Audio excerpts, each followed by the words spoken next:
예, 후보자님, 저거 화면 한번 봐주십시오. 종합소득을 인터넷으로 확인이 가능하도록 돼 있습니다. 공인인증서만 있으면은 이 자리에서도 컴퓨터를 이용해서 바로 확인이 가능하도록 돼 있어요. 우리 후보자께서 국세청에서 5년 자료만 보관하고 있다 이렇게 말씀을 하시는데 그거는 아니라는 점을 분명히 말씀드리고 동의를 해주실 것을 거듭 촉구를 드립니다. 그 다음으로 후보자님께서 이 소유 주택을 두 회사의 월세, 선입금 월세를 주고 6억 2천만 원 월세를 받으셨어요. 그런데 그 회사하고 우리 후보자의 직무 관계에 심각한 이해 충돌이 있다. 이 부분에 대해서 제가 좀 집중적으로 질의를 하겠습니다. 다음 자료를 좀 봐주십시오. 모빌 오일 코리아하고 임대차 계약을 89년도 정도에 95년도에 하셨다고 돼 있는데요. 후보자께서 통상무역실장을 하시던 때입니다. 그때 근저당권이 1억 7천만 원이 설정이 되어 있습니다. 이 무렵에 아마 계약이 체결된 것으로 알고 있습니다. 그런데 96년 3월에 보면은 모빌사가 석유개발공사의 베트남 천연가스전 사업을 참여를 합니다. 매장된 LNG 가스 양이 한 60억 불 정도, 우리 하나로 치면 7조 6천억 규모의 큰 사업에 모빌사가 참여를 하고요. 그 다음에 같은 해에 이 모빌 EHS라고 모빌사의 자회사입니다. 이 자회사가 가스공사하고 안전관리 5개년 발전 계획 수립 용역을 체결을 합니다. 그리고 97년 5월에 모빌 EHS, 이 모빌사 자회사가 가스공사하고 2차 용역 계약을 체결을 하는데 133억 원의 수의 계약을 체결을 했습니다. 이 후보자 이 내용 알고 계셨습니까? 전혀 모르고 있습니다. 이 후보자께서는 이 후보자 자택에 어떤 기업이 임대 월세 들어왔는지는 알고 계셨죠? 그것은 알 필요가 없죠. 왜냐하면 이 집을 아니 전세 주는 후보자가 거는 월세 계약을 체결을 하고 그 계약서를 공무원 재산 신고할 때 계약서 내야 됩니다. 그거 확인 안 아니 하셨습니까? 그거는 모르겠습니다. 제가 지금 기억은 잘 안 납니다만 저 모빌 코리아의 법인장이 누군지 사장이 누군지를 제가 알 필요도 자, 없고 후보자님, 알아야 할 이유도 그 없습니다. 모빌사를 얘기를 하는 게 아닙니다. 임대차 계약서에 임대인은 후보자로 돼 있고요.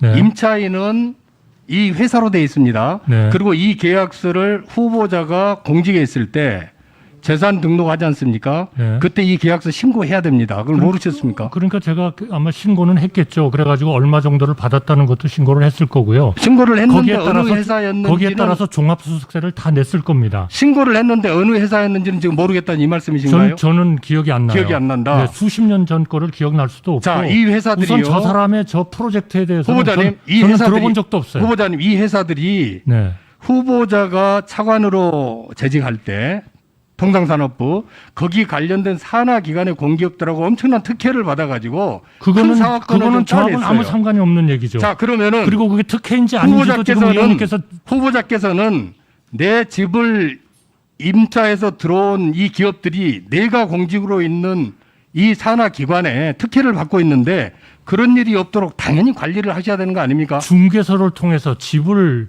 세를 낸 것하고 업무에 있어서 그것도 공무에 있어서 어떤 특혜를 준다는 거는 상상할 수도 없는 앞으로 일입니다. 국무총리를 하셔도 그러면은 이런 문제가 생겼을 때 중개사 통해서 하면은 아무런 관여 안 하고 놔두면 되는 그런 겁니까? 일이 없고 관여를 하지 않았으면 저게 특혜인지 아닌지에 대한 판단을 할 수가 없겠죠. 저 특혜가 진행되는 과정에서 네. 이상하게 아니 많이 의원님 벌어졌어요. 그러니까 이상하다는 게 뭡니까? 자, 후보자님, 이 지금 해필이면은 잠깐만요. 의원께서 질의하시는데 답변을 동시에 하니까 보이스가 섞여서 못 알아듣는다는 항의가 들어와 있어요. 들으시고 네. 이야기를 하시기 바랍니다. 네, 죄송합니다.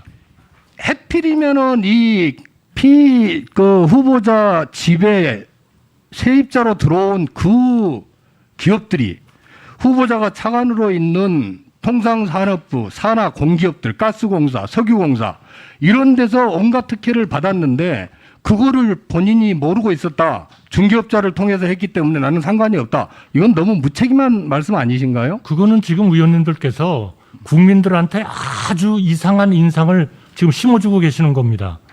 만약 저 사람들이 저 때문에 특혜를 받았다면 증거를 내주세요. 증거를 지금 저렇게 다 특혜를 받았다고 하는 아니 것도 저 돼 특혜를 있고. 받았다는 게 도대체 자, 그다음에 저하고 무슨 그 상관이 있는 거예요? 부분을 그 차관이 돼가지고 산하 공기업에 대해서 내 관련되는 이건들이 이 오가고 있는데 그거를 내가 관여를 안 했으니 모른다. 이거는 저것이 무슨 프로젝트인지 그런 답변이 어디가 저게 있습니까? 프로젝트인지 특혜인지 지금 의원님도 잘 모르고 계시는 거 아닙니까? 자, 기본적으로 93년도에 기본적으로 저런 자, 거를 잠깐만요. 국민들한테 후보자님, 말씀하시는 것 후보자님, 자체가 잠깐만요. 네. 93년도에 AT&T에 또 그 임대를 주셨잖아요. 그 AT&T도 이게 또 이 이권의 특혜에 개입이 돼 있어요. 이 AT&T가 최신 그 한국통신의 그 교환기 통신 교환기 입찰 여기에 정부 사업을 236억짜리를 수주를 했습니다. 저는 그게 그거 알고 얼마나 있었습니까? 터무니없고 얼마나 황당한 얘기인지를 이미 설명 자료로 다 드렸고 저하고 같이 청와대에서 일했던 석호익 당시 행정관이 기자하고 인터뷰를 하면서 소상하게 얘기했습니다. 청와대는 자, 저런 거에 후보자님. 관여하지 않습니다. 후보자님, 그때 후보자님이 청와대에 통상산업 비서관으로 있었습니다. 저는 이 그런 거에 관여하지 청와대에서는 않았습니다. 후보자님 답변 질의할 때는 좀 들으시고 답변을 하십시오. 거기에서는 우리 행정기관 전체 업무를 산업통상적으로 전부 지금 관여하고 계시는 거잖아요.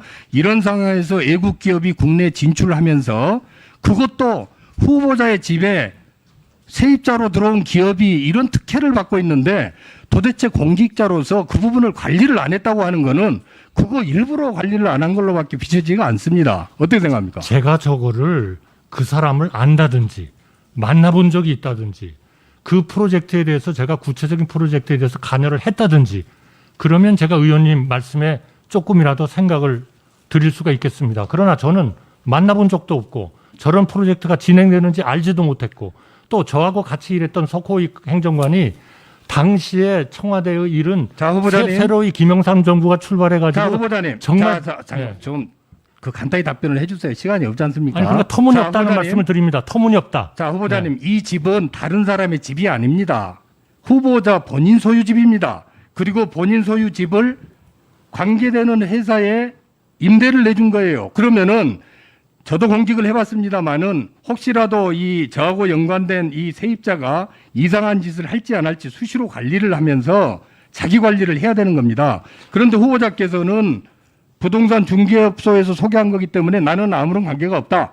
그리고 이 산하공기업에서 무슨 일을 하는지 차관이나 청와대 비서관으로서는 알 바 아니다. 이런 무책임한 발언을 하면은 무책임한 게 앞으로 아니고요. 후보자께서 무책임한 게 앞으로 아니고 후보자께서 국무총리를 무책임한 하시더라도 게 아니고요. 황당하다는 말씀을 드리는 겁니다. 황당하다. 네. 정말